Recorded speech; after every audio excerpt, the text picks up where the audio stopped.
We began by talking about the death of that pilot, Michael Alsbury, someone incredibly brave to do this. We wanted to know a little bit more about the man and then what could have caused this tragedy. He was an extremely brave man, and as all test pilots are, extremely brave people. He had a young family. He was married, and his family loved him enormously. I mean, he had a sister that loved him enormously, parents that loved him enormously.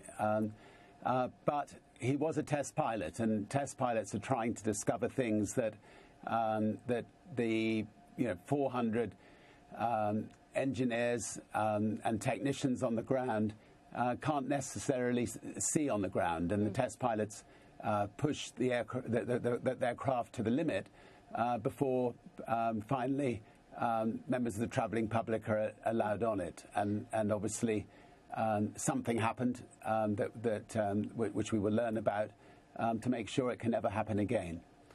This was the 35th time that Spaceship Two had flown freely. An investigation is ongoing. I know it can take up to a year, but what do you know at this point in time about what could have caused this? Well, the NTSB are a wonderful group of people who investigate crashes, and they have a very strict rule, and that is no speculation.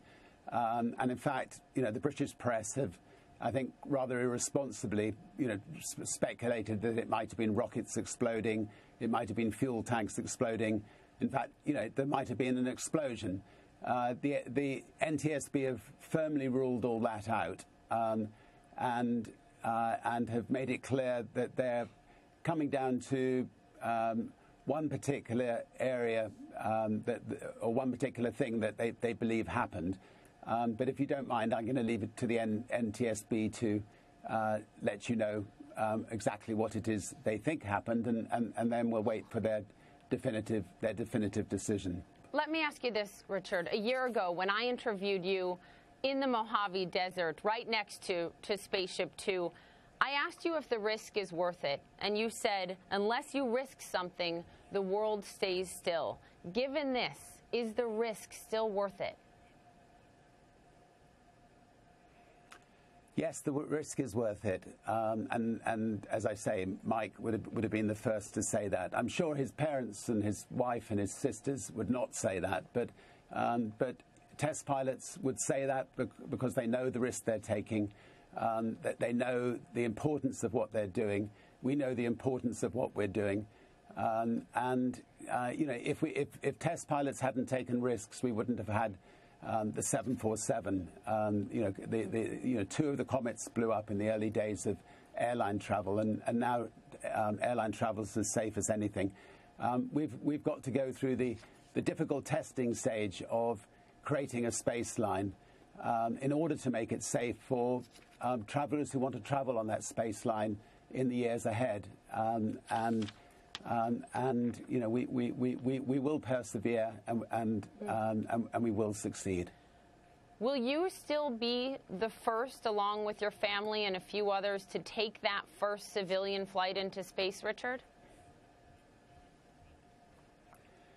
There is no way that I would ask others to travel on Virgin Galactic unless I'd been the first to go myself, and therefore I will certainly be the first to travel.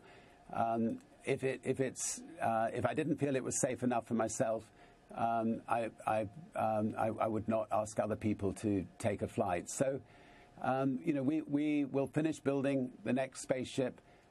We will learn from what happened to the first spaceship. We will test it many, many times before we go, with many test pilots flying it, and then I will go, and then the 800 astronauts who have been so supportive and have signed up to go